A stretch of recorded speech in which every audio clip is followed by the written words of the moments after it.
Good morning, everyone. We are running a little bit late to our session, so I request everyone on the hall and on the ground to be seated on your position. We will be starting soon now.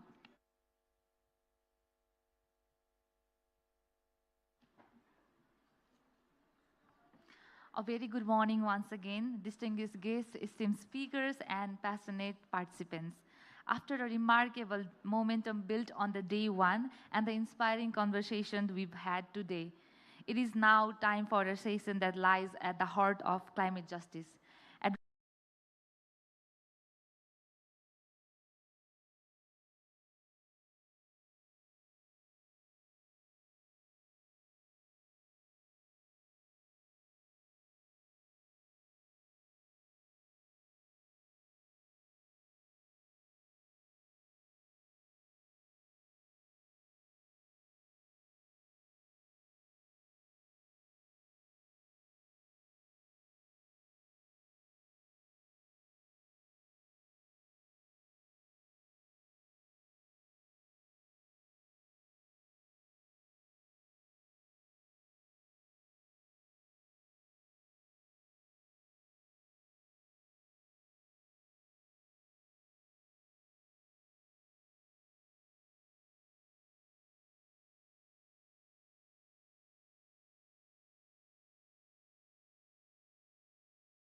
म पूर्णिमा श्रेष्ठ युएनडिपीको climate influencer र म पर्वतारोही पनि हो।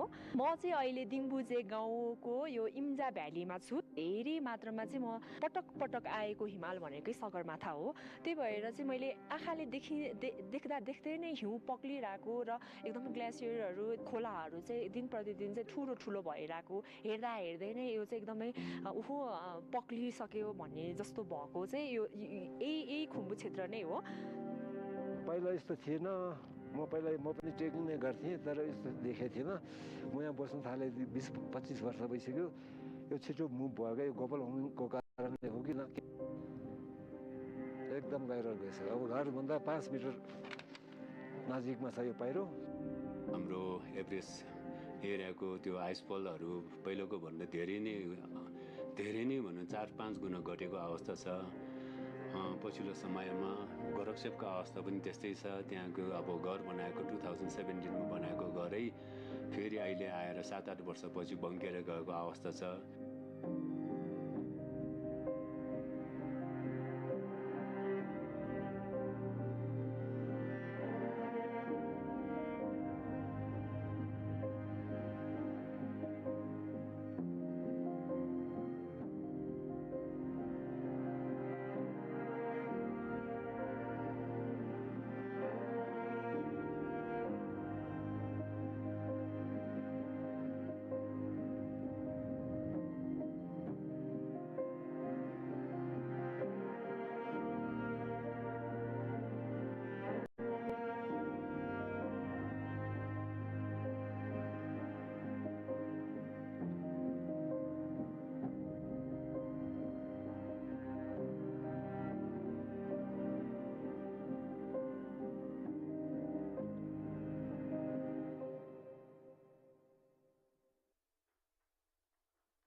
Now moving on, we have another video on the same thing from EC mode.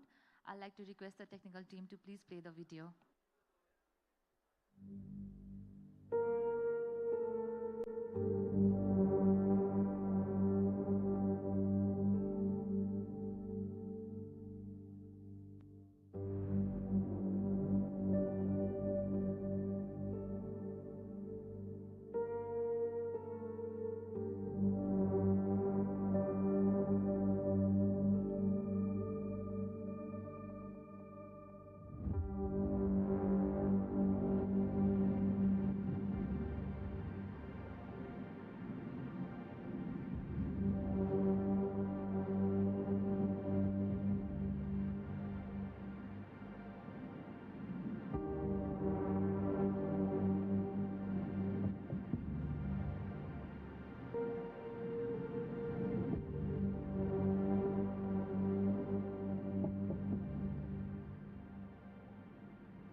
And now it's time to start our expert dialogue.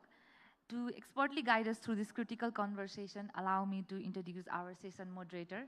Ladies and gentlemen, our session moderator is none other than Dr. Arjun Kumar Karki, the Executive President of Rural Reconstruction Nepal, RRN, and former Ambassador of Nepal to the United States and several Latin American countries.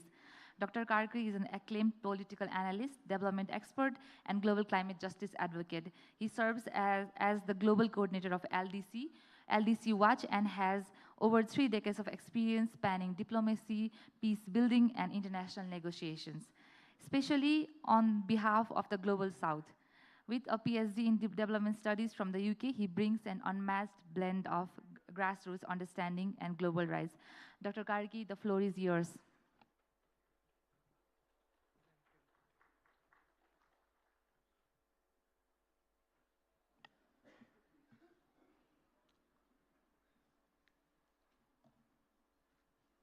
Our keynote speaker, Ibrahim. Hello, speaker, excellencies, ladies and gentlemen. I am very pleased and honored to moderate this very important session. I would like to thank organizer for inviting me to moderate this session. The loss and damage refers to the negative effect of climate change that occurs despite mitigation and adaptation efforts. While mitigation addresses the causes of climate change and adaptation addresses its impacts, loss and damage is concerned with the unavoidable and irreversible impact of the climate crisis. Addressing loss and damages in the face of climate change is the defining challenges of modern governance and policy. A coordinated effort that ranges all the way from local level in the world's most vulnerable countries, all the way to regional and international level, is the only way we can address these challenges. This is especially true for mountain countries like Nepal, where the effects of glacial melt, landslides, and erratic weather are accelerating, threatening the lives and livelihoods and culture of vulnerable mountain community who have contributed least to the crisis.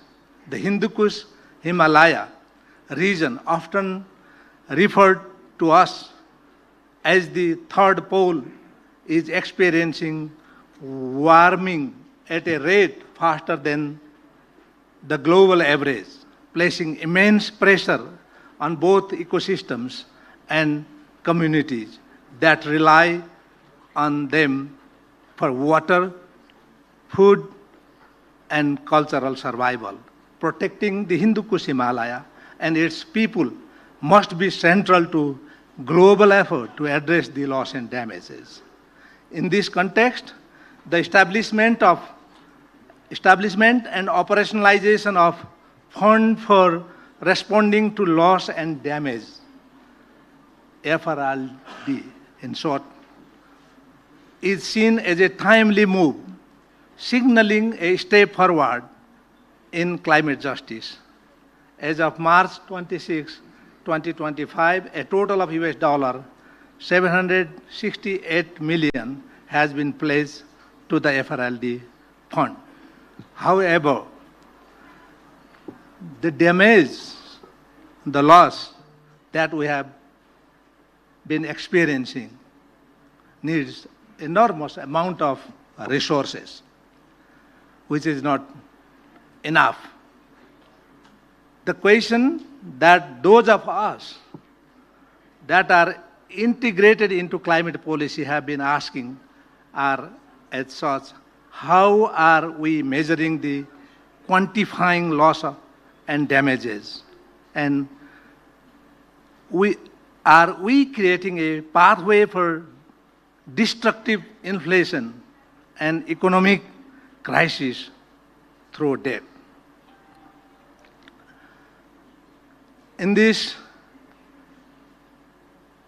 panel, to discuss about the various dimensions of loss and damage, we have invited very distinguished experts in our panel. Dr. Rajesh Sharma, Program Specialist from Global Crisis Bureau, UNDP, Thailand. I would like to invite Rajesh Sharma to the podium.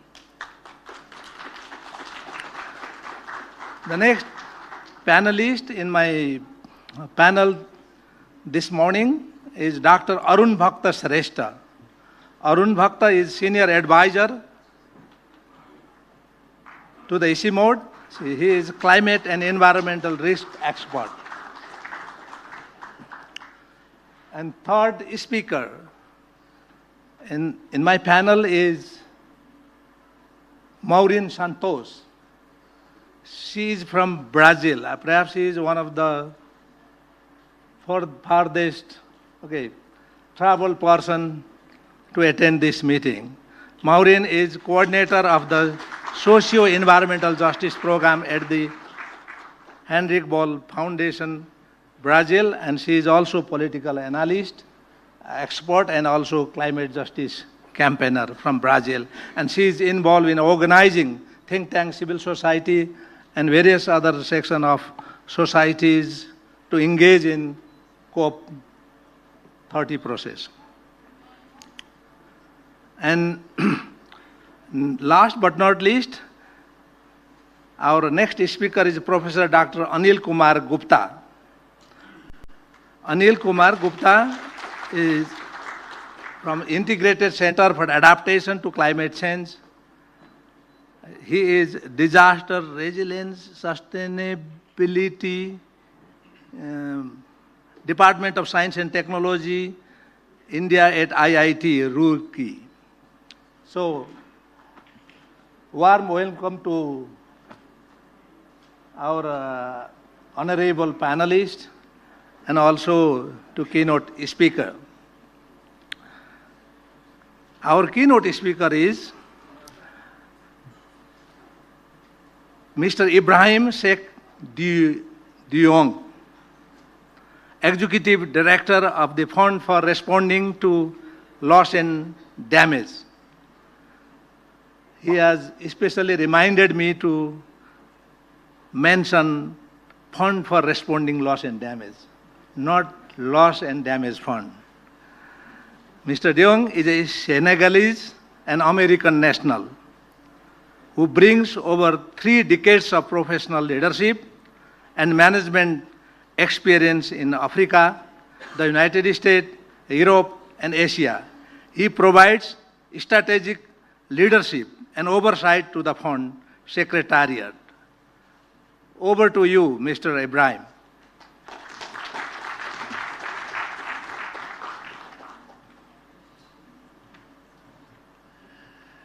Well, thank you very much for saying the name of the fund. Fund for Responding to Loss and Damage as opposed to Loss and Damage Fund, which I know the LDC countries and European countries take that very seriously as a name. A very good morning to all of you. Good morning. Good morning. Good morning. So as they say in Nepal, namaste. Before I get started, let me use this opportunity to recognize in the room one of the biggest champions of the fund, the COP29 president. We'll ask you to give a big round of applause who was in there.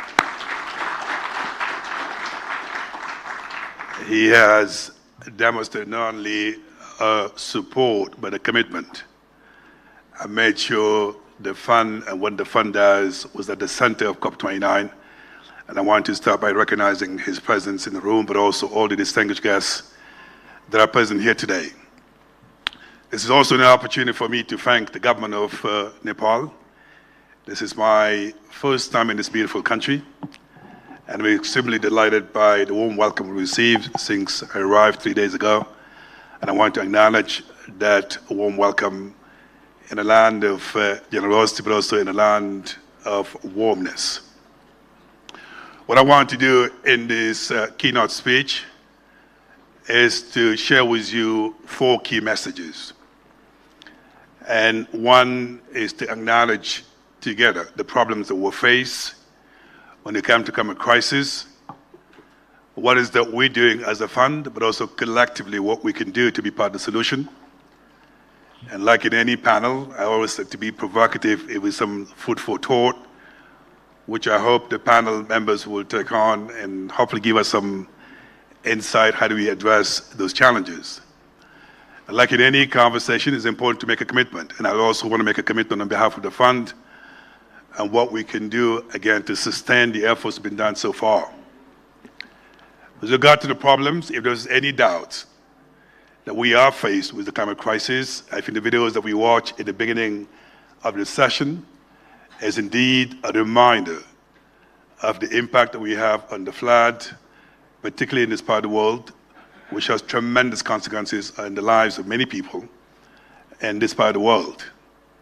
But the same problems also happen in the Caribbean, in Africa, in other parts of the world, where the tropical cyclone, the flood, and all the disasters that we've seen here happen in other parts of the world, are such what they have in common. There's a human face to climate crisis. These are the lives of people who are affected. These are the communities who are actually affected in a day-to-day life and livelihood.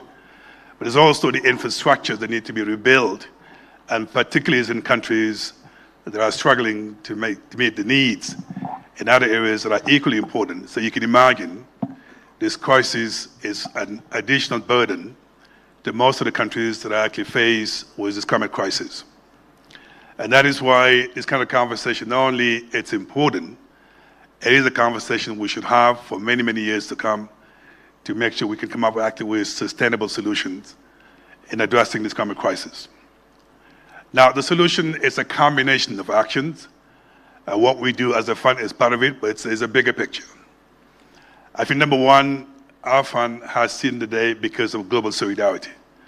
And I've seen some of the members here in the audience, my good friend Rajit, who has been part of the civil society over decades.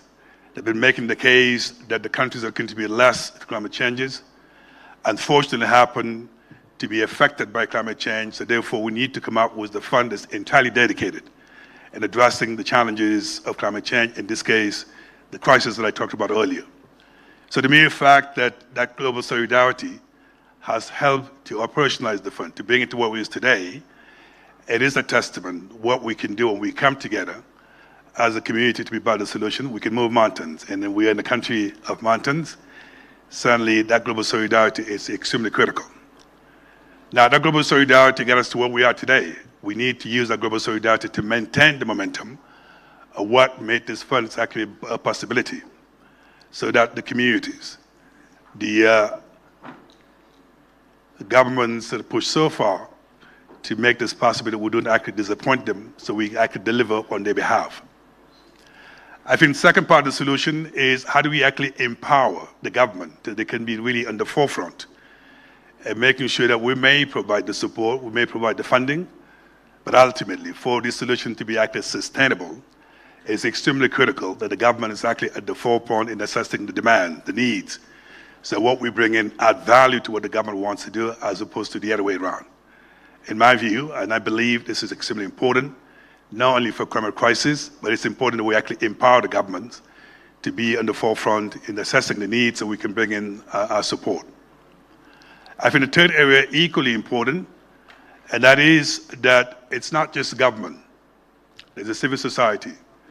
There is the indigenous communities who are affected by loss and damage. It is extremely critical in our intervention, in my view, and make sure we can be inclusive and transparent in reaching out to those communities so that all of us combined will actually play our part so we can address losses and damage, as I say, because of the human face and what it affects many communities. Now, on our side, as a fund, we're also doing our part. And that is to say, out of the funding that's already been mobilized, what can we do to begin to at least initiate some early intervention so we can begin to actually make the fund relevant to the number of countries that expect so much from us. And that is why at our last board meeting in Barbados, our board has decided to launch an initiative of $250 million out of the fundings that we've mobilized so far, which we call the Barbados Implementation Modalities. And that is our way of saying it is important. We began to actually intervene, learn the lessons, provide the necessary corrections so that as we mobilize more resources, we can be actually more effective. Now, in that Barbados initiative, one of the things that's extremely important, and it's not just launching an initiative. What are the access modalities we're going to put in place, respond to the demand, the expectation of the countries, so that we can provide funding those where actually needed, as opposed to announcing millions of dollars that are not accessible to those who need them the most. And that is why, as we speak, my office is working on the modalities, working with the different stakeholders, and making sure that when we're ready to make a call for proposal, we actually provide the fund that's actually accessible to those who need them. Equally important, and that is, as the moderator has stated earlier, $763 million is way below the demand in addressing loss and damage in the most vulnerable countries. It's in the billions. So as we actually initiate early intervention, we need to think about the bigger picture. And that bigger picture is the long-term resources, is intervention that can be effective, impactful for the countries, so we don't actually disappoint them. Now, food for thought, there are four things I believe that the panel will have to discuss, and I look forward to hearing their views. It's number one, innovation. Today, if you look at the global landscape in terms of fundraising, in terms of mobilizing resources, it is an understatement to recognize it's going to be extremely challenging to mobilize resources business as usual. And that is why it's important, not only for the fund, but also for loss and damage, we begin to actually innovate the way we raise funding, going to philanthropy, private sector, all the players that could be part of the solutions. So that way we can continue at least to provide the resources needed in response to the demand. I think second, equally important, and that Ibrahim, is partnership. You have less than 2 minutes left. I have less than? 2 minutes. Okay, I only need 1 minute. Okay, thank you. I really appreciate it. So we need to build the kind of partnership whereby even if the government is not going to drive a seat, we providing the right partnerships so at least the government get the support that they need in terms of capacity building and so on. Last but equally important, and that is, I hope in your discussions, to think about that not one fund alone can actually provide all the solutions. So in the name of complementarity and coordination, how do we actually coordinate with other funds so we avoid duplication of efforts as we intervene with the countries? My last message is our commitment to continue engaging with all of you to make sure we get it right. We cannot fail the millions of people in the European countries that expect so much from this fund. And as they say in Nepal, let's just make sure in the spirit of Nepal, no one is left behind, particularly the community in the mountains, who they expect so much from us. We're ready to play our part, and I hope you can play our part so we can support the most vulnerable countries across the developing world. Thank you very much. Thank you. Thank you very much, Mr. Executive Director. Yes, only fund cannot solve the problem, but fund is very important. And we want a very strong fund office, and also we want our development partner walk the talk and put their money where their mouth is. In fact, the kind of loss and damage we have been experiencing, and particularly in our part of the world, is enormous. We understand that no matter how big amount they pledge or commit or deliver, it's not enough. But it is very important for us to have. Thank you very much once again. Ladies and gentlemen, today we are very honored to have His Excellency Mukhtar Babayev, COP29 President. We have invited him to deliver a very brief message on behalf of COP29 Presidency. Very brief.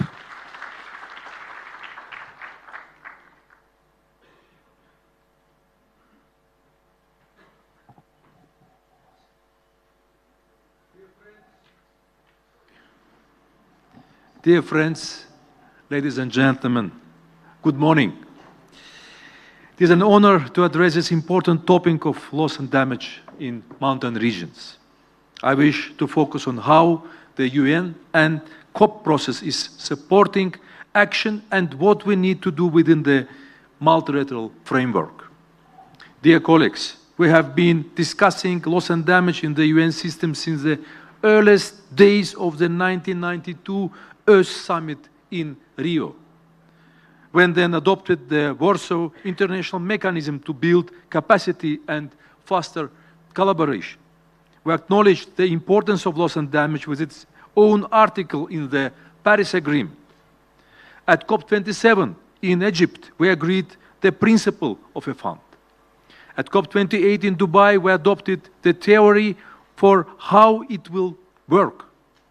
And at COP29 in Azerbaijan, we took the final steps to get it up and running. We understand how much this work means to communities on the front lines of the climate crisis. In Azerbaijan, we were humbled by the responsibility to conclude the process of setting up and fund. And we were honored to be added to the list of historic milestones. The full operationalization of the Fund for Responding for Loss and Damage is one of our proudest achievements from Baku. Moving forward, we need more contributions to the fund. The Azerbaijan COP29 presidency will hold countries to account for the promises that they made in Baku. Donors pledged to triple the outflows of official UN funds by 2030, which includes the Fund for Responding to Loss and Damage. And we want them to set out how they plan to contribute their fair share towards mobilizing the 300 billion a year by 2035 that they promised the developing world. We also need to make sure that the entire loss and damage landscape is working as effectively as possible within the resources that it has. A wide range of stakeholders play an important role in delivering support to frontline communities. This includes UN agencies, international financial institutions, MDBs, the private and philanthropic sectors. We need everyone to exchange technical expertise, share experience, identify gaps, and grasp new opportunities for cooperation.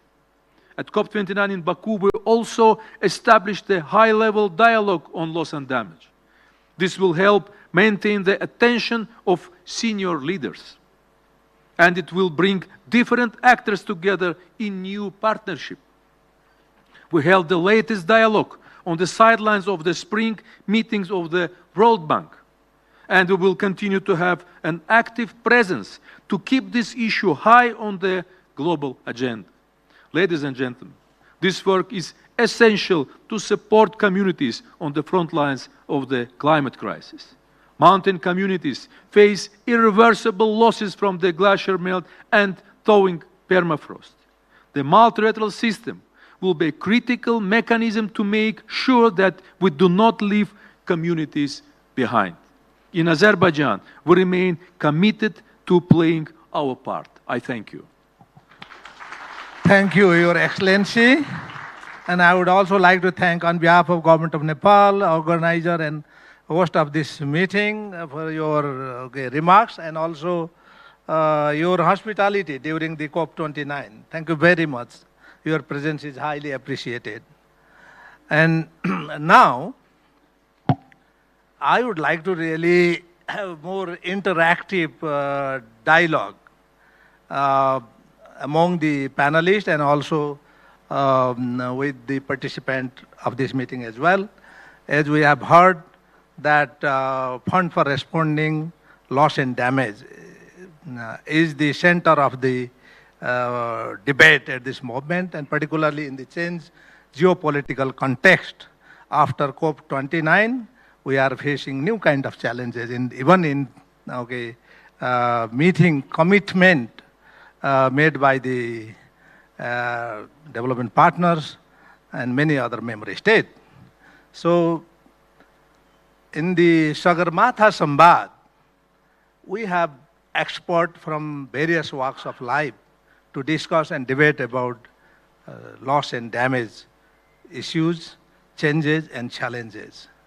And first of all, I would like to ask a question to Dr. Rajesh Sharma. Rajesh Sharma, as I mentioned earlier, he is the specialist at the Global Crisis Bureau, UNDP, Thailand.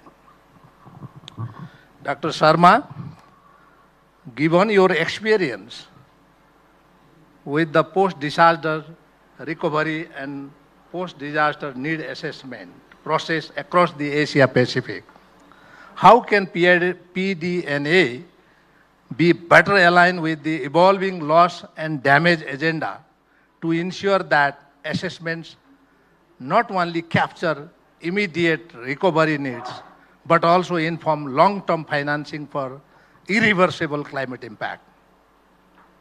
Dr. Sharma. Thank you very much, Dr. Kaki, for the question. First of all, I really want to thank the organizer for inviting UNDP to this very important event. I feel honored and privileged to be here. I think I would like to respond to your question in the spirit of the title of this event, Sagarmatha Sambaad. Sambaad is really dialogue between us to create new knowledge, to learn together, and to address the challenge collectively we are facing here, for which we are collected here, assembled here. Just to give you some background to PDNA, PDNA, as you mentioned, stands for post-disaster. Dr. Sharma, we are expecting very brief, precise answers. Yes, yes, just I will be precise, probably not take more than 3 minutes. Okay. Yeah. Please go ahead. Yeah. So just for the sake of information for everyone, it was developed around 15 years back, together by the World Bank, the European Union, and the United Nations. And globally, since then, it has been applied in more than 100 countries around the world in a variety of contexts. When I say it's a disaster context, country context, capacity context, etc. And then there is a whole volume of work available online on this, so I will not go into all those details. But the important point I want to highlight here is PDNA is at the national level led by a government. It's owned by the government. That's very important.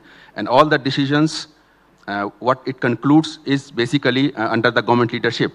Typically, PDNA helps understand, because of disaster events, what are the losses and damages happen, and then what is the recovery strategy, which help us outline the future pathways, what has happened, and how do we recover from the event in a more sustainable manner. Now, given the context of climate loss and damage, there have been learnings in the past on PDNA because it was, as I mentioned, about 15 years back it was developed. Since then, it has never been sort of reviewed thoroughly and changed thoroughly. So there have been learnings during this whole process. One is, of course, this non-economic losses issues, slow onset events, and also another third dimension is conflict sensitivity. Disasters happen in all kinds of contexts. So there have been gaps on the PDNA methodology which exists as of now. And since last year, because the PDNA is basically owned by the whole UN, it was developed by the UN system together with other partners. So now the process of reviewing the PDNA process, integrating slow onset events, non-economic losses, conflict dimension is being undertaken, and it's being undertaken with the various UN agencies and partners. For example, UN Women is leading on gender issues, UNICEF and WASH, WHO on health. Likewise, number of other UN agencies are involved, and they are all contributing to revision and updation of PDNA. So this is an ongoing process, and we are very hopeful that by the probably early 2026, we will have more revised and updated version, which will respond to the needs of climate loss and damage. And we see very good connection there, because PDNA, as I mentioned earlier, is a process owned and led by the government.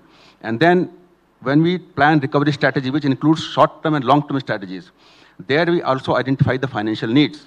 And that could be a pathway to connect it with the fund for responding to loss and damage, and also other sources of finance which the government can access. So I will stop here. I hope I was able to respond to your question. Thank you. Thank you, Dr. Sharma. And my next question is to no other than Dr. Arun Bhakta Shrestha, who is a senior advisor to the ICIMOD. Dr. Shrestha, given the complex cascading risk in mountain environment, how can multi-hazard risk assessment serve as a foundation for attributing losses and damages more accurately? and thus help mountain country make stronger claim under the loss and damage mechanism.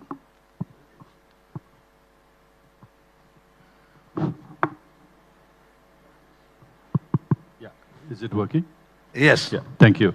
Thank you, Karki sir, and I resonate, Rajesh ji, in thanking Government of Nepal for organizing this excellent forum and giving me the opportunity, as well as UNDP and my own organization, EC Mode, for excellent design of this session.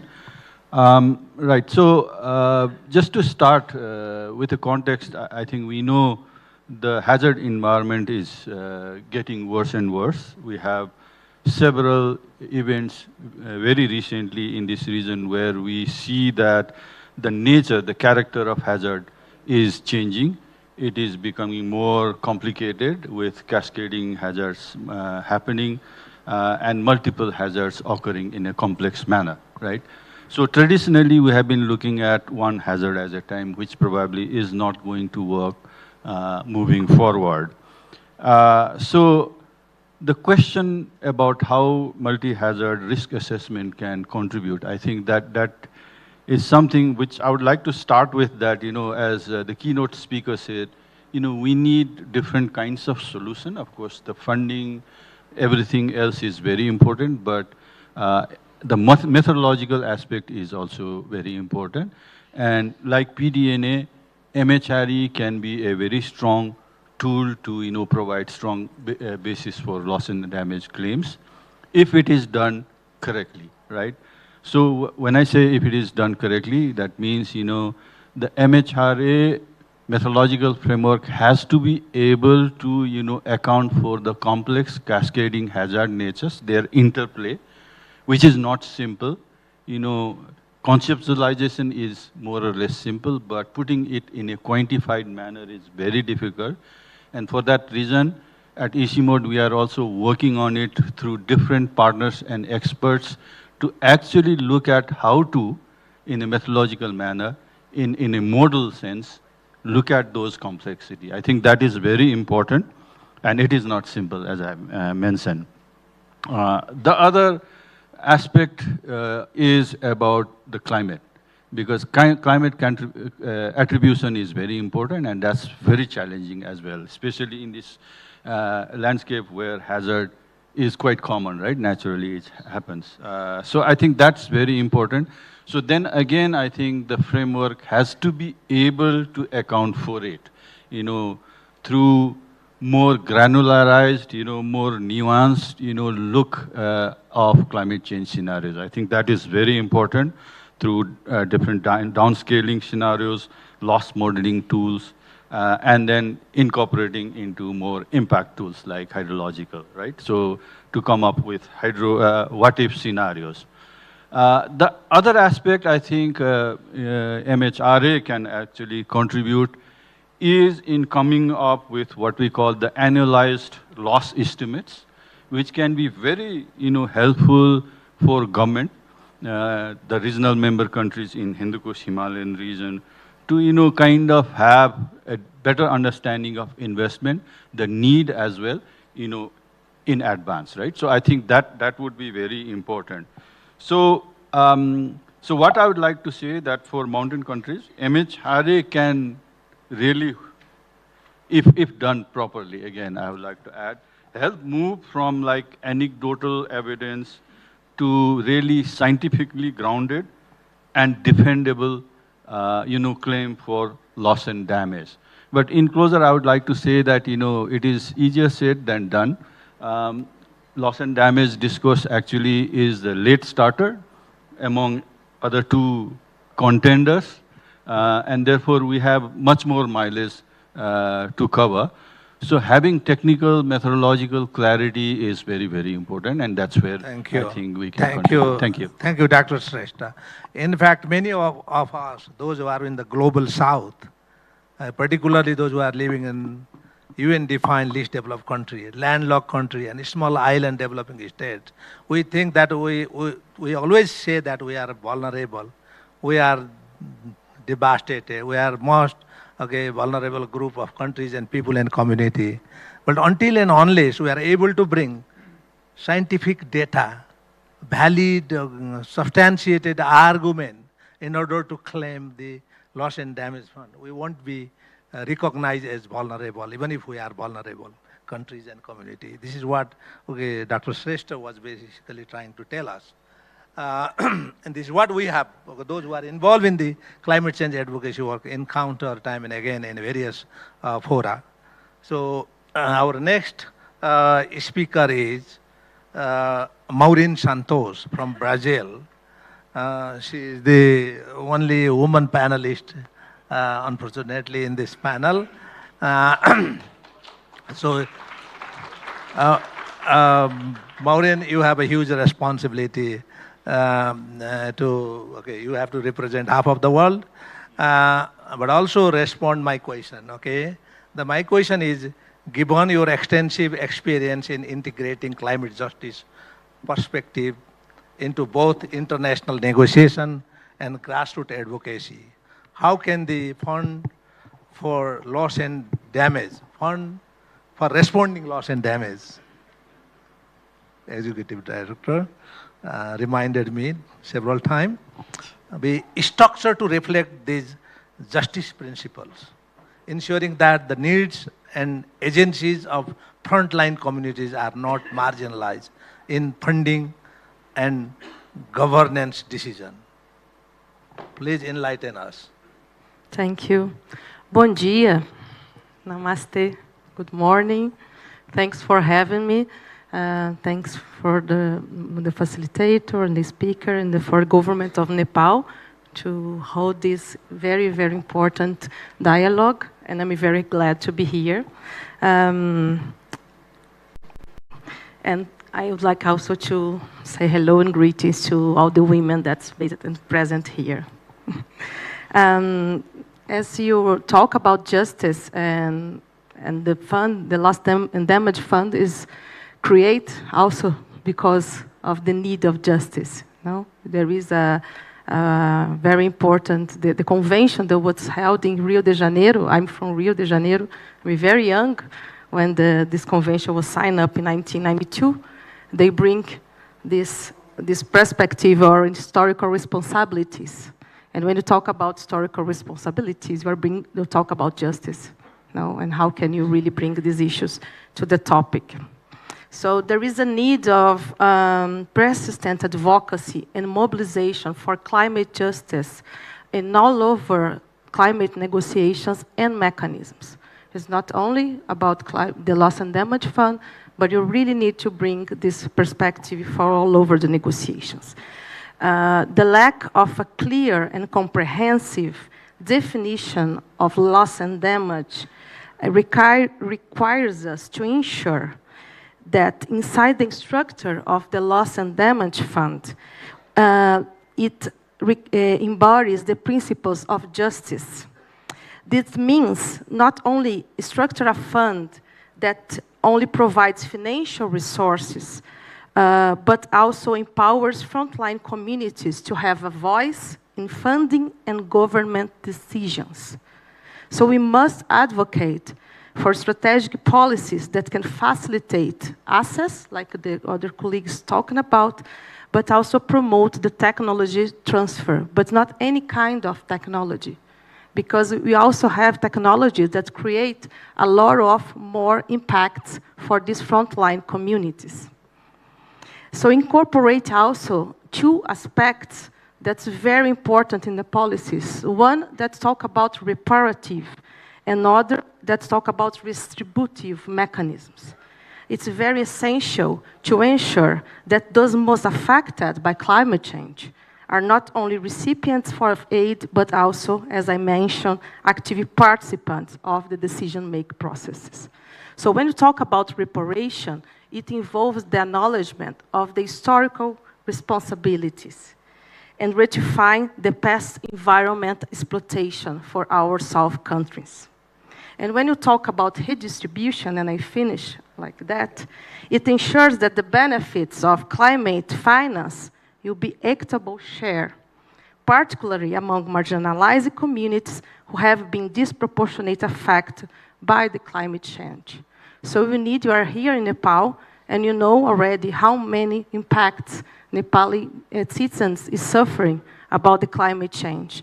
And it's very, very crucial, and because this is very, very important to have this conversation here to show up how our cities can really be respected in the future to receive not only the funds, but can have the voice to participate on that. So thank you. Okay. Thank you, Maureen. So my last speaker in this first round of interaction is Professor Dr. Anil Kumar Gupta. Dr. Gupta, how can disaster preparedness and risk reduction strategy be systematically integrated into loss and damage framework to reduce avoidable impacts, both economic and non-economic, with respect to climate context? Dr. Gupta. Thank you. First of all, thanks to Government of Nepal and the organizers for inviting me, especially having a disaster person on board. Loss and damage, I think when we use this term, addressing loss and damage. So one thing that, despite of the global discourse on loss and damage, how do we really perceive the scope, the length and breadth of defining the loss and damage? I think that's very important.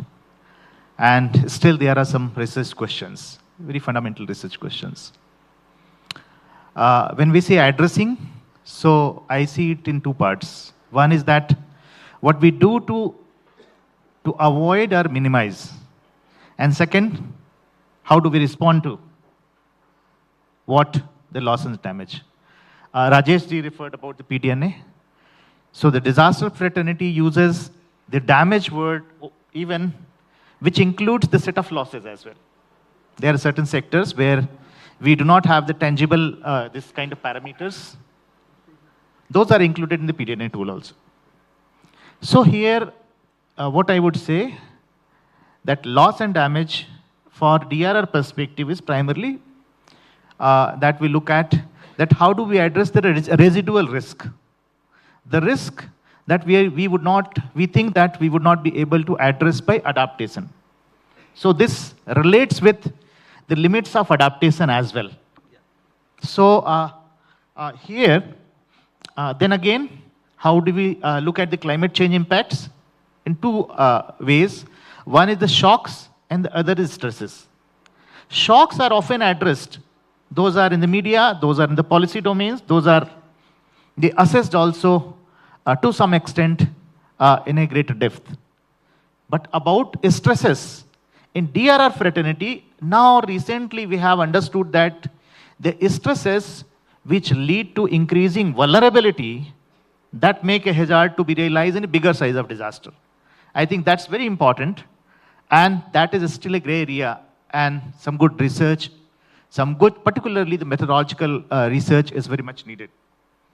And some examples of these stresses leading to increasing vulnerability for mountain areas is like, we have the problem of like the ghost villages in the Hindu Kush Himalaya, the huge migration, the issues of livelihood, issues of health, particularly when we talk about the one health or the mental health kind of things, are the gender the concerns, several other things.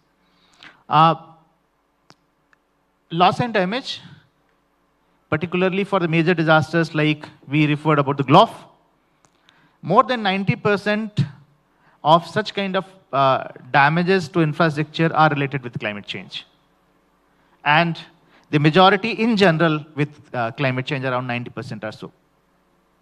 So this is an important thing. And I would also refer the example from India, that what effort India did, and then the challenges also, briefly.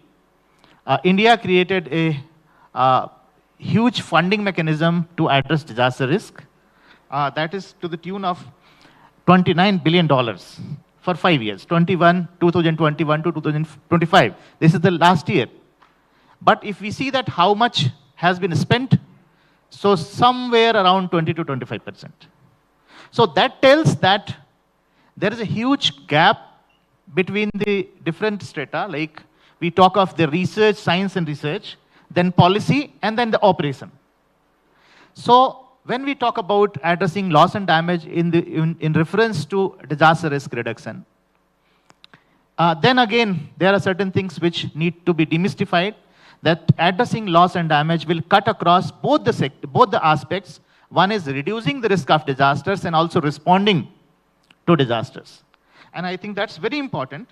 And there, the final message, there we need to work more on the data systems and the evidence-based planning and the decisions. I think that's very important. And I am representing the government of India's new institution that is called ICARS, Integrated Center for Adaptation to Climate Change, DRR and Sustainability, which is mandated for working on the research, policy, practice interface. I think we need this kind of institutions. In fact, in India also, this was a discussion for more than a decade.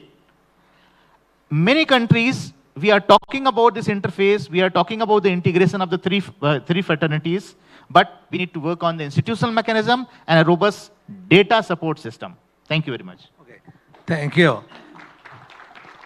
I really appreciate your brief answer to my question.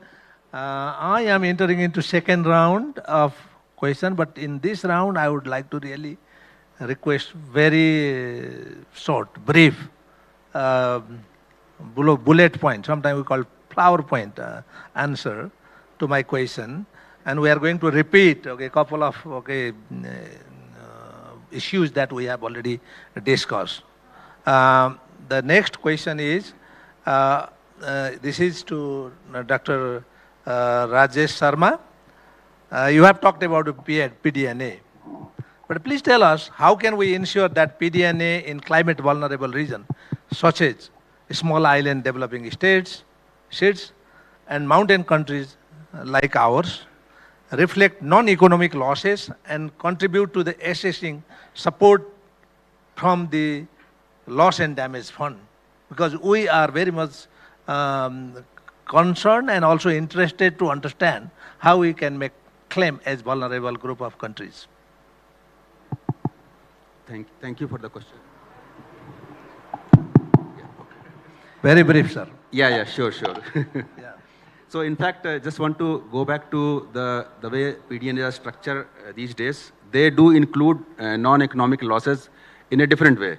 Yeah. What do they do is basically they look at human impact, and also there are some part of PDNA where they look at impact on environment, culture, even human health.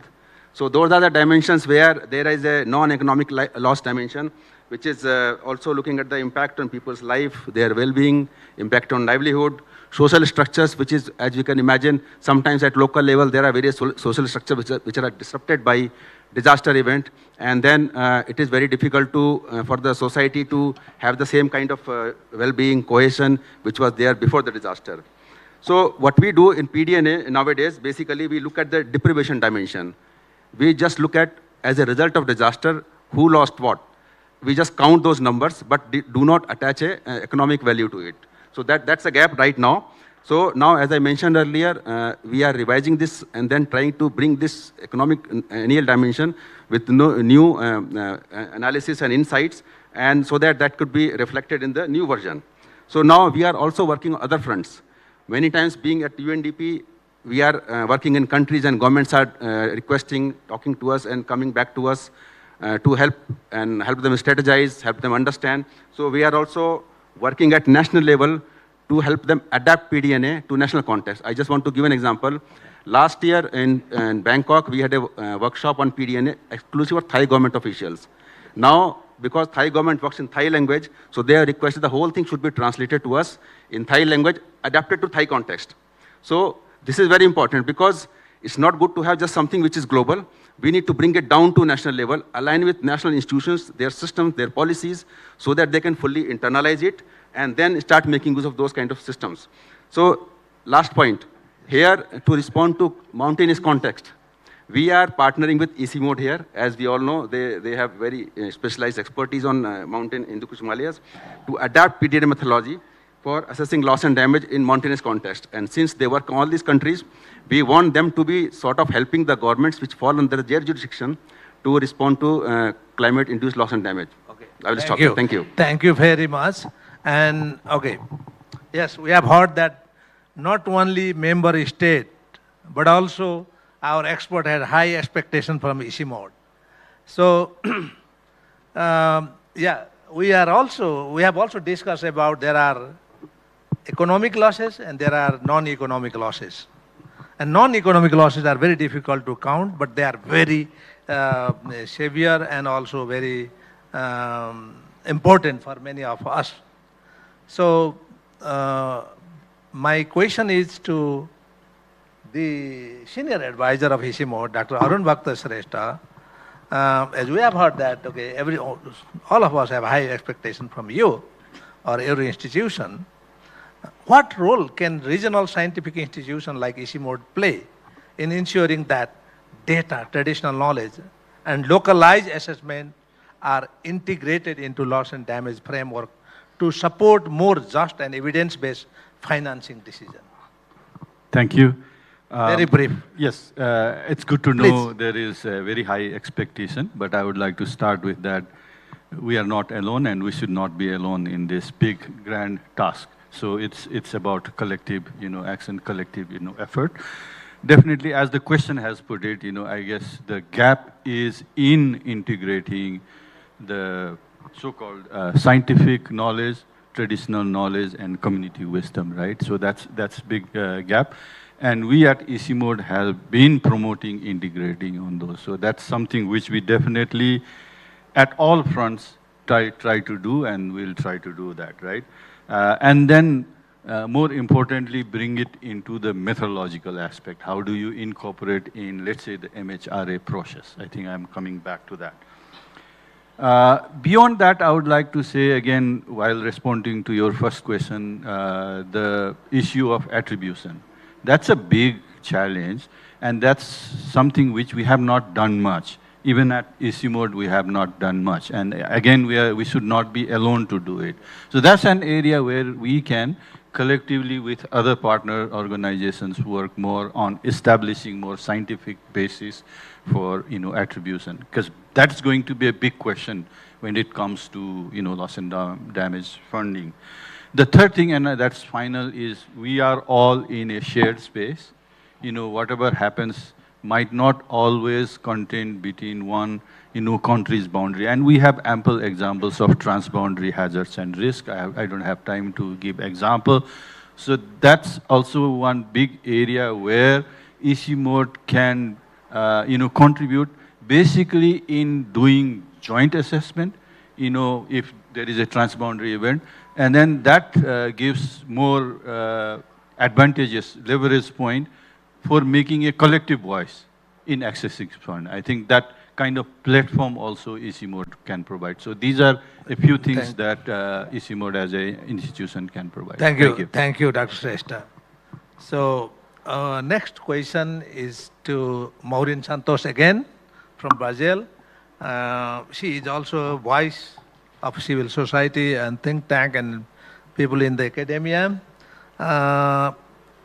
Maureen, please tell us what lesson can we draw from civil society and community-led initiative to help make loss and damage response more participatory, transformative, and accountable? Thank you. Okay, this will work. So there is a lot of alternative experiences and processes that the civil society all over the world and the organized communities in the territories is bringing us related to these lessons that and community-led initiatives related to the loss and damage, and also to deal with not only the extreme events, but how can you really protect the climate, the biodiversity? We use too much this word in Brazil, territories. That's not comprehensive for all the cultures, but territories means not only the land and the place the people are, but territories including how is their reproduction and the way of life related to their environmental.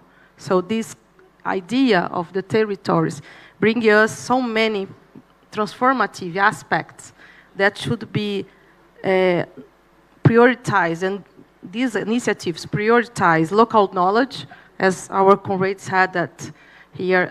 There is a lack between this gap between the local knowledge and traditional knowledge related to the scientific knowledge. How can you push together these both really important kind of knowledge, and at the same time foster the sense of ownership and agency among these most affected. So we need to really learn about how this grassroots movement they are designing loss and damage responses, not only because they have already a lot of alternatives in the deal of this traditional knowledge, but because the policies and the public policies and the resources didn't arrive at this moment. So they need to be very creative to survive. They need to be very creative to bring a lot of kind of perspectives that can bring us also alternatives and experiences to our for more effective and transformative fund. There is also a reflection in the civil society, and in Brazil, for example, we are holding a lot of big events. Like last year, we had the G20. This year, you held BRICS summit and the COP30 in the end of the year. So the civil society didn't want to look for all these events as a separate processes, but how we really can get to connection, the synergies and convergence between them. So there is a very important message that I think it's great to bring to the debate of climate loss and damage fund. That we really must to advocate for resources, but first, how will be the implementation of these resources, no? So when you talk about the clear definition, and you were talking about the policies and how the mechanisms will bring accessibility, but at the same time, hear these voices to participatory processes, we are also talking about how to mobilize funds and mobilize financial different kind of contributions to this debate. And one of them is related to the global taxation system. No? So there is a huge debate internationally about that. So how you tax illegal transference of money, how can you take these aspects that will possibilitate in the G20, in this new convention of international taxation, and also connect to the climate-induced finance. So loss and damage funds also should be part of that. And as we don't have more time to hear, there is a lot of other proposals that I think could be very important, and I hope can see you in Belém and in COP30, and also from the civil society and organize for the People's Summit that you do in parallel. Thank you. Thank you. Thank you, Maureen. Last but not least, before us is Professor Dr. Anil Kumar Gupta. We have heard that, okay, the claim we want to make on loss and found are very challenging, both economic and non-economic. But please tell us, how do you see, as an expert, key challenges of methods and approaches on disaster-related loss and damage in view of non-economic impacts of climate change? Thank you for bringing this question, very important aspect of non-economic loss and damage. First of all, I largely disagree with this term using non-economic. It is our failure to understand the economics behind each and every type of impact the climate change plays. And if we just dig deeper, we will find some case studies, maybe not perfect, but maybe some community worker, or some academician, some researcher in civil society might have done some kind of research, and we find that. Basically, it's important that we dig deeper, we find out those. And I would say that this is a lateral economics. So sometimes it is not the formal economic system, it's a informal or the lateral economic system. The economic parameters take the front seats, and non-economic aspects are not recognized to that extent by the social systems or the socio-political systems. Primarily in the developing nations are the less developed countries, because I would also link with the short cycle of this election-based governance also, because we want to showcase something which is more tangible, which is more, can be rated higher in terms of the economic achievement. So there we will have to work that how the global thought process, how the thought process of the, for example, now we have under the COP mechanisms, that we take in a more operational way, and try to identify and create more localization models.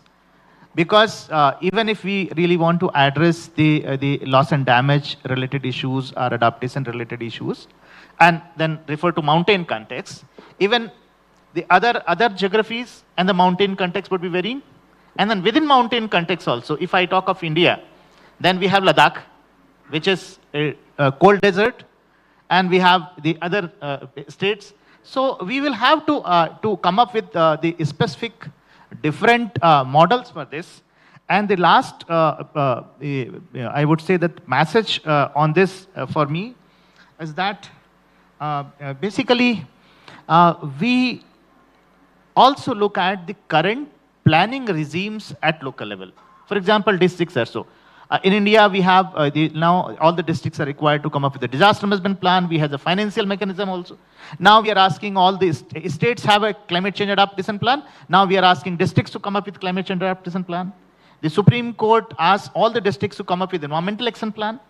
Now under the National Program on Health in view of climate change, we are asking the districts to come up with health adaptation plan. And if we see this mechanism of going the sectoral approach also, that will provide some opportunity to find out some mechanisms, approaches, and also some tools to find out the ideas that we address non-economic, so-called non-economic. Thank you. Thank you, Professor Gupta. In fact, something new to all of us is, we often call non-economic, but all non-economic losses are economic losses also, because it will have implication in economy of life and livelihood of the people, particularly those who are living in the most vulnerable countries and communities. So thank you very much for reminding us all non-economic losses are economic loss, in fact. Perhaps, our statistician, economist may not be able to calculate that in a way. Ordinary peoples, or people living in vulnerable places and community, understand it. Thank you very much. So without further ado, I understand that we are running out of time, but I would like to really open the floor for discussion. And I'm very much hopeful that you all would agree with me. I want to give priority to youth and women, and then policymakers, export later, okay? So, woman, please. Thank you very much. Very brief, yes, madam. My question is to Mr. Ibrahim. My question is, what strategies... Will you please introduce yourself? Yes, I'm called Marina Nino. I'm from the government of Uganda. I'm the focal person for mountains in sub-Saharan Africa. My question is, what strategies do you have in place to make it easy, cheap, and quick to access the loss and damage? Because why should you have, for example, I'm using an example of GCF. It takes over 3 years to access the GCF funds. Now, you already have people who have lost houses, they've lost lives, they've lost their livelihoods. If it's going to take over a year to access the loss and damage, then it will not be very useful. So what plans do you have for that? But also, what plans do you have for the actual communities to access the funds by themselves? You made your point clear. we need support yesterday, no, not today. And we cannot wait for another 6 months.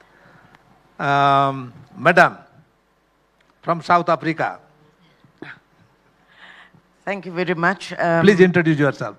My name is Tasnim Esop, and I am from South Africa, but I also head Climate Action Network International, a large global network of civil society. And why I mention that is exactly the question that I would like to ask the executive director of the fund.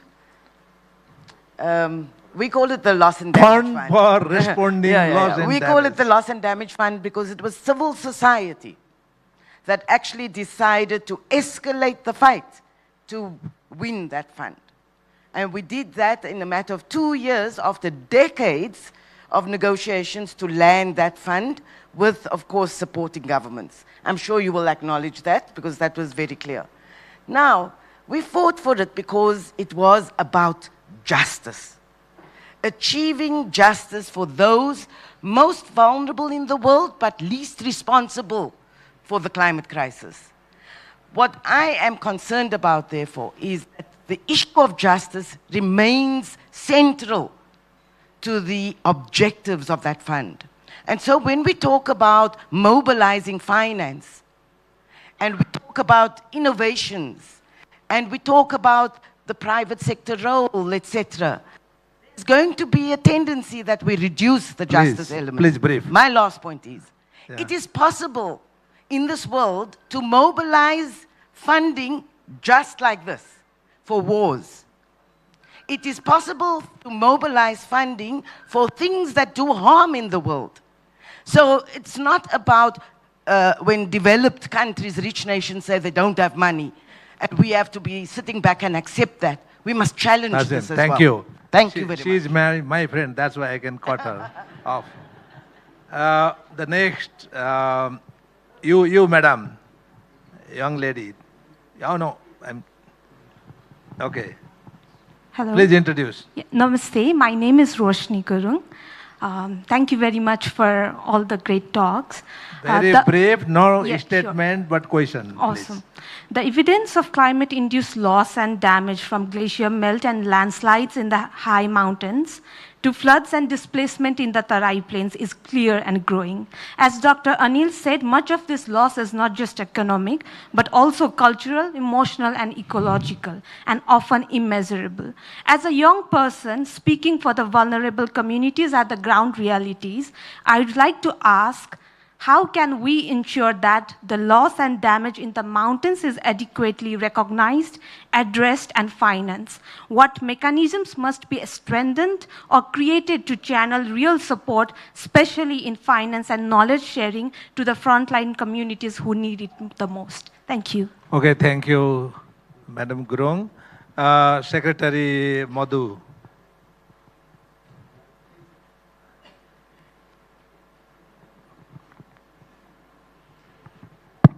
Well, thank you, Dr. Karki, for this opportunity, and great hearing to all the experts.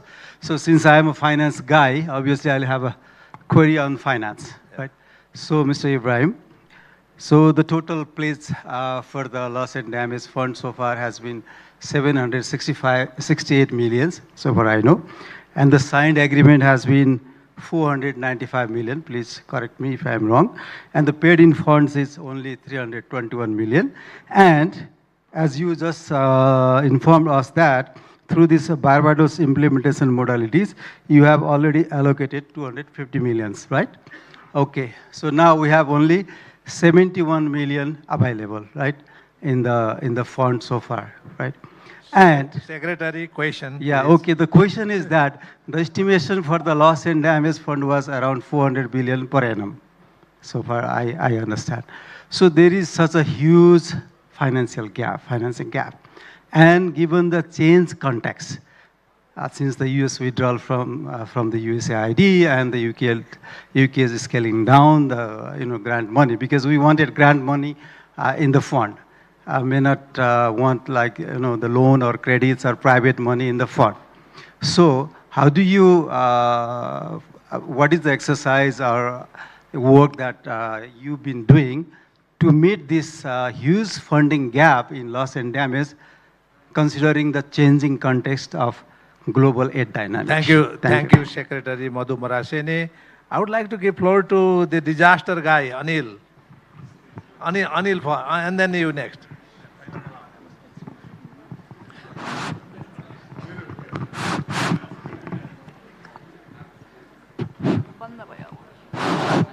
Please introduce yourself. जलवायु परिवर्तन सम्बन्धी धेरै सम्मेलनहरू भयो तर न्यूनीकरण सम्बन्धमा विश्व नै संवेदन हुन सकेन।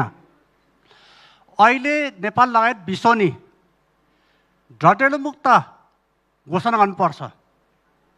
अनि यो अर्को चाहिँ प्लास्टिक लगाएर सिसाहरू कन्ट्रोल गर्दै लानुपर्छ। म स्वयं स्थानीय सरकारको Do you have volunteer to translate that? सुमनुब्री गाउँपालिका सुन्नुहोस् है, सुमनुब्री गाउँपालिका स्थानीय सरकारले डटेलो मुक्त क्षेत्र घोषणा गरेको छ, सिसा मुक्त क्षेत्र घोषणा गरेको छ। तपाईको प्रश्न कसलाई हो? प्रश्न मात्रै सोध्नु। अनि मैले प्रश्न चाहिँ सम्बन्धित सरोकारलाई विश्व नै एउटा न्यूनीकरणको सवालमा चाहिँ संवेदनशील हुनुपर्छ भन्ने प्रश्न हो।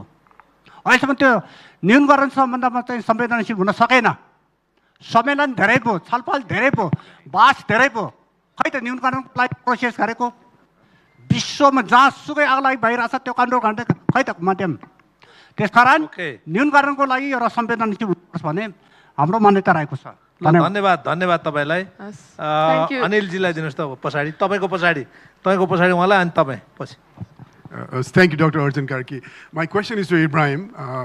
Last year in September, we saw a massive... Please introduce who are you. My name is Anil Pokhrel. I used to head Nepal's National Disaster Risk Reduction and Management Authority. Last year, we experienced an unprecedented flood that was attributed to climate change. The total damage and loss was something more than $500 million. We've hardly been able to raise even 10% of that finances. My question is, how could countries like Nepal access to the loss and damage finances on a fast-track basis, unlike GCF, where it takes ages, like 6 years just to get a project board approved? What you want is the money now, the 760 million, or even half of that, distributed to these high-risk countries such as Nepal with high mountain risks. So how could countries like Nepal really access on a fast-track basis within less than a year? Thank you, Anil. Thank you. The next gentleman, yeah. Namaste, my name is Rinjin Gurung. Rural... Very brief, please. We are running out of time. गाउँपालिकाको अध्यक्ष नेपालीमा भन्दा अलि सहज होला। मेरो simple question हो, जसरी नेपाल देशले चाहिँ विश्व सामुमा चाहिँ लस एन्ड ड्यामेज फन्डको चाहिँ जुन चाहिँ माग राखिएको छ, स्थानीय सरकारले जसरी चाहिँ आफ्नो स्थानीय स्तरमा तपाईहरुलाई म कागमिनीको चाहिँ बाढी पहिरोको एउटा कुरा चाहिँ स्मरण गराउन चाहन्छु। त्यसमा चाहिँ नेपाल सरकारले विश्वबाट लस एन्ड ड्यामेज फन्ड प्राप्त गरिसकेपछि मेरो चाहिँ स्थानीय सरकारका चाहिँ पोलिसी मेकरलाई हो, ती लस एन्ड ड्यामेज फन्ड मार्फत चाहिँ स्थानीय सरकारहरूलाई चाहिँ डाइरेक्टली एक्सेस हुनुपर्छ भन्ने कुरा चाहिँ मेरो माग हो। यति धन्यवाद, धन्यवाद। In fact, he represents local government authority and his demand is we should have a direct access to loss and damage fund. Thank you very much, young lady there. Yes. My name is Bhagwati Nupane, member of National Assembly, Chief Whip, CPN UEML. I am going to ask one question. Anyone can give answer of my question. Recently, glacial lake outburst, communities displaced of it, hoping that infrastructure development play in mountain degradation. My question is, how can indigenous knowledge help reduce loss and damage in mountain? What funding mechanism support loss and damage recovery in highland areas? Thank you. Okay, thank you, Honorable Member of Parliament. I am going to take 3 more questions. There are 3 young, very enthusiastic ladies there. Let them speak first, and then I will come to you second round. Please. Okay. Hello, everyone. My name is Bivishika. I'm from UN Women. My question is to Mr. Ibrahim and also perhaps Dr. Rajesh as well. How are, if not how should, intangible losses, especially faced by women, like the care burden and the care economy, be integrated and considered in loss and damage funding mechanisms and also in assessments like the PDNA? Thank you. Thank you so much. My name is Kriti Shrestha, working for DCA Nepal. My question is to Mr. Ibrahim. So I'm more worried about, when I was hearing this discussion revolved around SOX.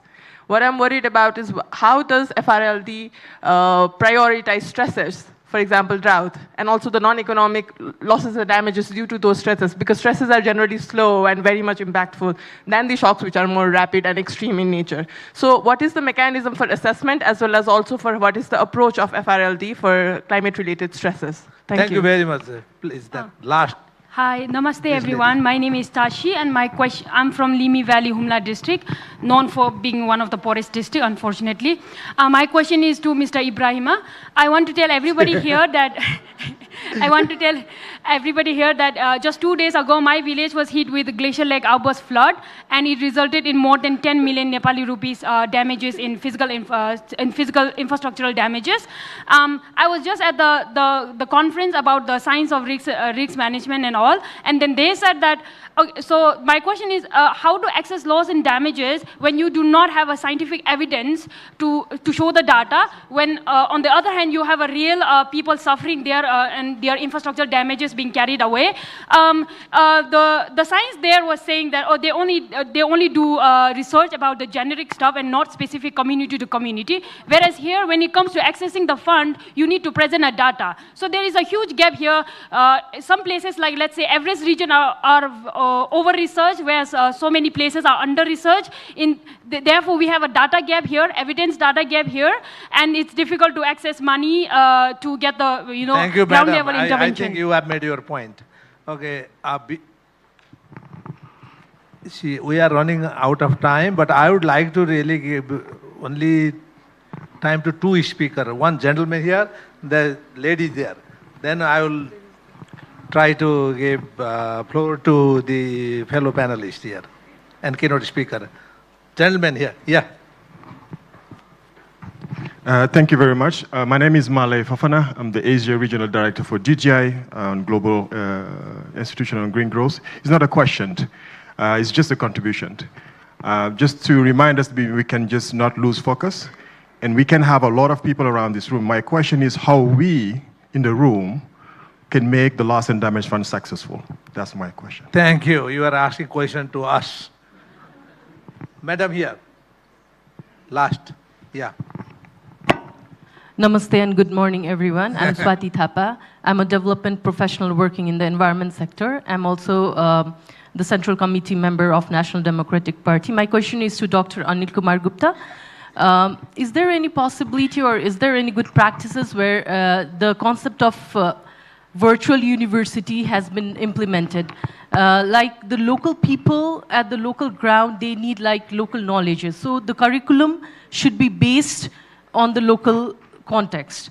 So my question is, the people who has made the curriculum from outside would not be that much helpful to local people to address the local issues.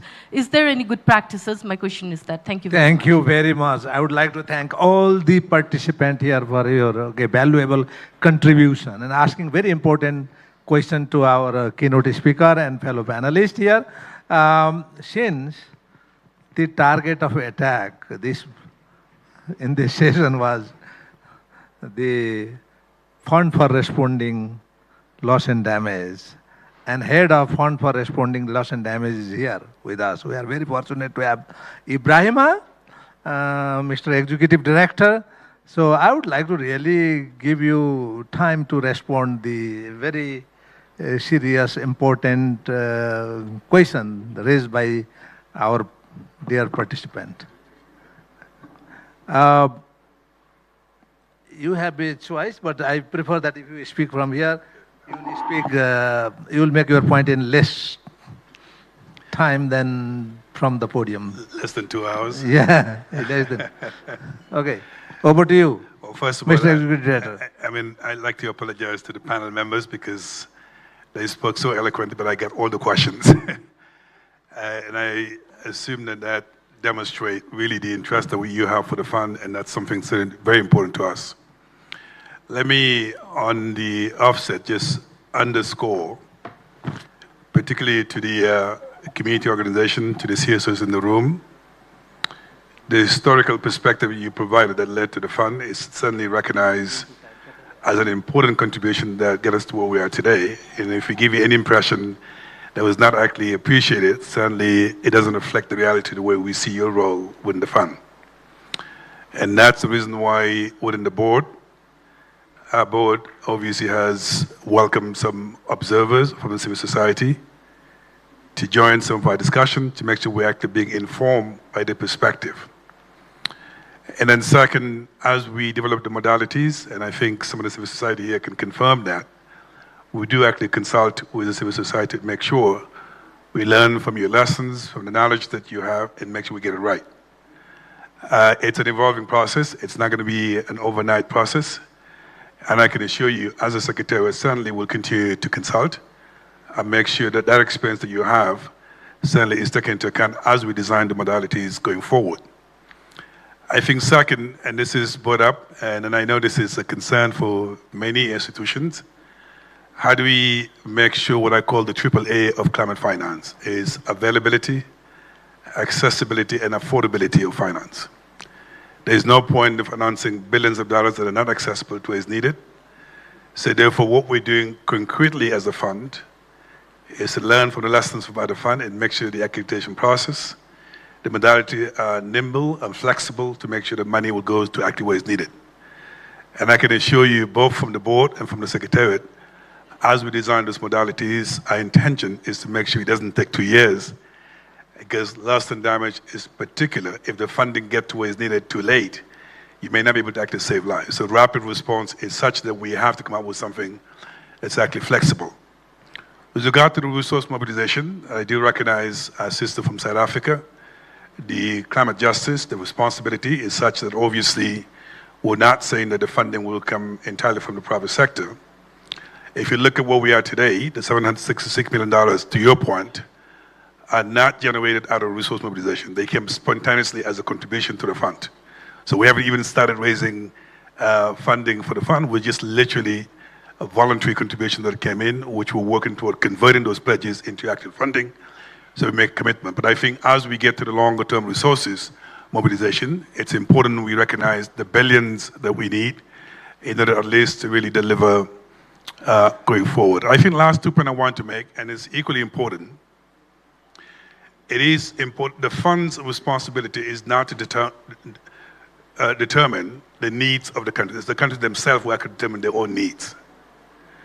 And so therefore, when I hear some of the conversations, for example, from the panelists, the fact that they're working in helping the government to actually firm up their needs. Please conclude. Yeah. What, do you want me to answer the question or not?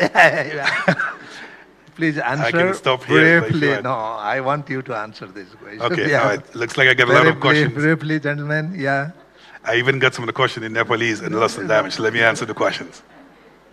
No. Should I stop or should I continue? No, please continue. Okay, all right. But so I think it's really important because this is really an opportunity to get to the bottom of the model that we're trying to design that takes into account of the lessons that we learn, respond to the needs of the governments, future partnerships so that they can help the government, but eventually also make sure, as you talked about earlier, the importance of data and make sure at least when we talk about loss and damage, is actually data-driven as opposed to a general statement about losses we're trying to address. So I can just assure you, since you asked me to wrap up, that our intention as a fund, being a startup fund, we have an opportunity here to learn from whatever mistakes that others have made to make sure we get it right. So the same efforts that took us to where we are today, I think collectively, if we use that, certainly we can make this fund to be successful, and by success, I mean to be impactful to the communities that are affected by loss and damage across the vulnerable countries. Just a word of caution, if you spend too much time on the definitions and realizing the human face is much more important, we may get too academic and not get to the bottom at least what this fund is all about, and that is really to respond to the needs of the community. And that's important that we can talk about academic conversation, which is important, but eventually it's bringing it back to the real world. And the real world, there are people that expect so much from us, and we can't fail them. So I could have spoke for 2 more hours, but let me stop here. I know, I understand that. That's why you are appointed as Executive Director of Loss and Damage fund responding to the, yeah. The score. The rest of my team is here. I am available, accessible at any time. Any great ideas that you have for us to get it right, we absolutely welcome you as a fund, because this thing is not just our fund, it's for all of us. And your contribution is highly appreciated. Thank you. Thank you, Ibrahima, for your very honest answer to our very important participants' question, and also for your flexibility and also availability to talk to our fellow participant in an informal setting as well. Thank you very much. I really appreciate your time and also contribution to the debate. Without further ado, I would like to, with your permission of course,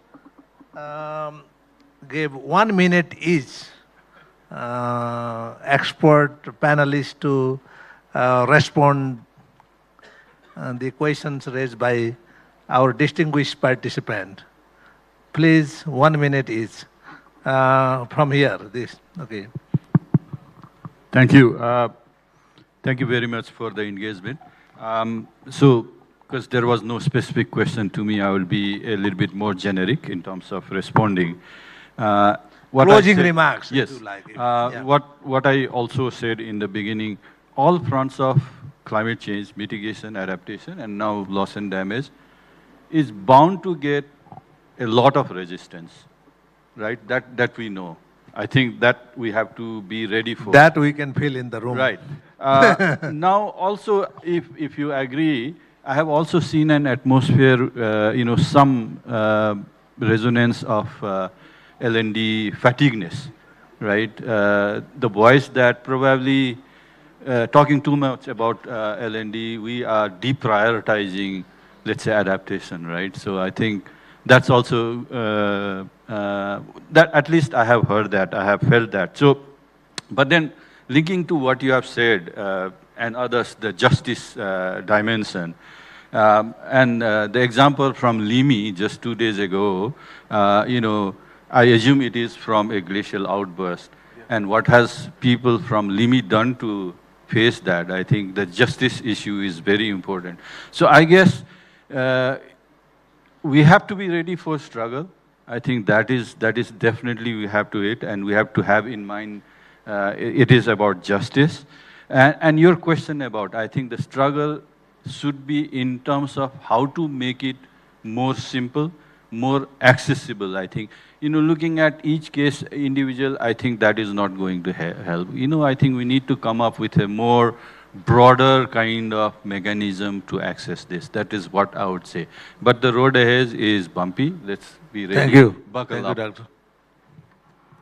You, please.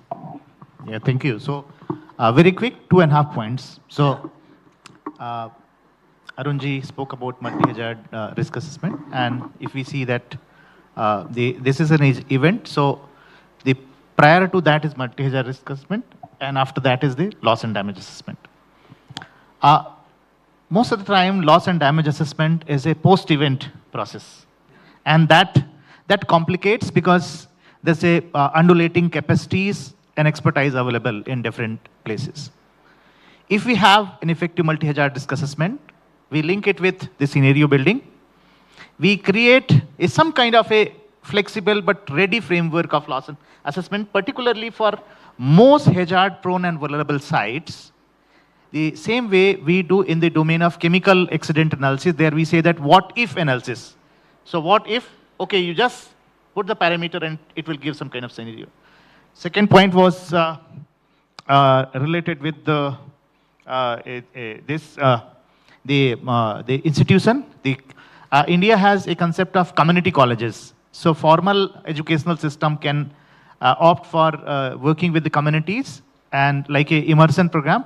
This is a recent initiative, but we had the open university concept also, like the IGNU, and IGNU operates in Nepal also, I think, and some other this thing. And just to happy to share that IIT Roorkee, where my institution is located presently, is currently working with the government of Nepal to likely open a campus here in the IIT Roorkee Nepal campus. So that is also. So this is, and the last point, basically, that the basically we need to work collectively to identify the case studies.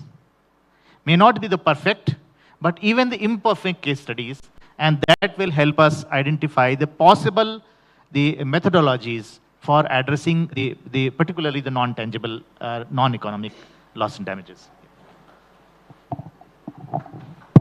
Yeah, thank you. I just want to make 3 points. One is on data. I think everybody is talking about data. So we need to have, in fact, at national level, systems for collecting data through formal structures and through informal structures, even going down to community level. So with the help of technology innovations, we must have systems established so that we are able to, when it comes to justifying, making an argument, we are able to make an argument with really good quality data.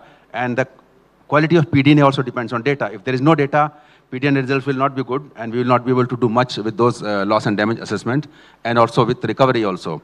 So that's very important point. Secondly, on you talked about the caregiver role of women in this new PDNA guidelines. So UN Women is leading the gender dimension of PDNA, and then I think a lot of these kind of issues are being consulted with a range of partners, and we are hopeful that because PDNA is now being updated after a long time, that there should be more frequent revisions in future and updation as and when required, not at such pace which has happened in the past.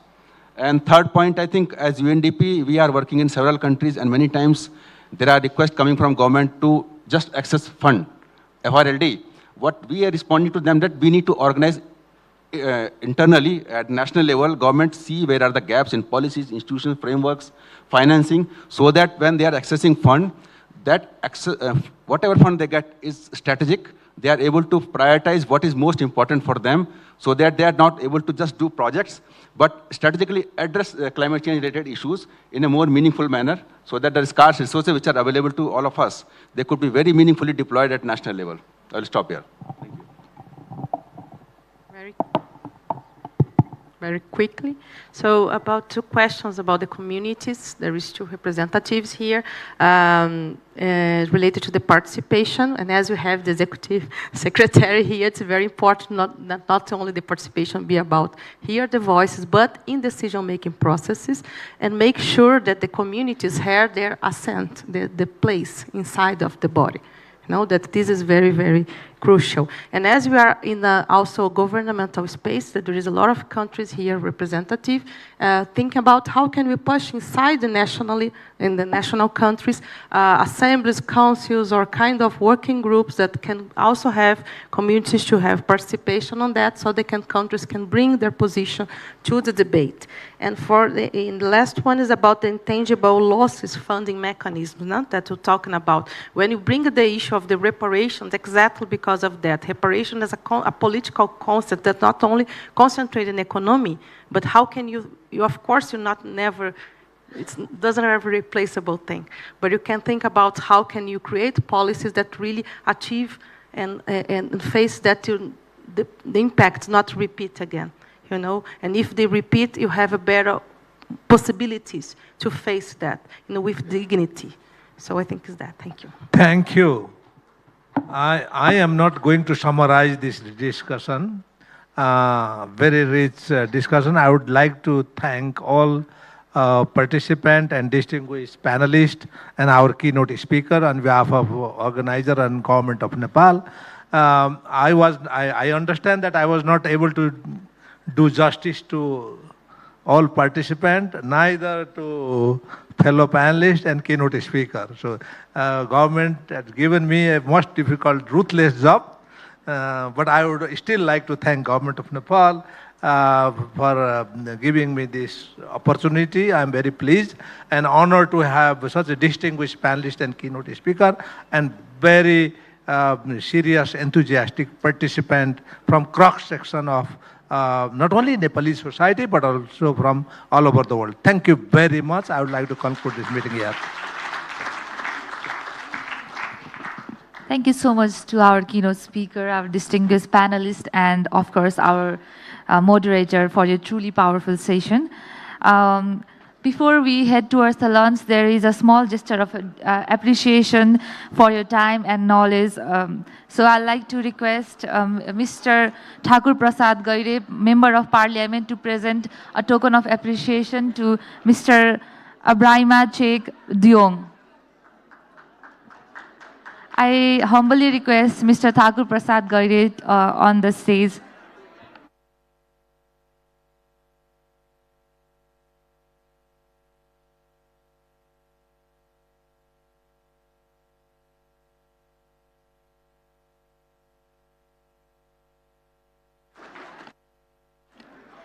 And moving on, I'd like to request Mr. Thakur Prasad Gaire to present a token of appreciation to Dr. Arun Bhakta Shrestha.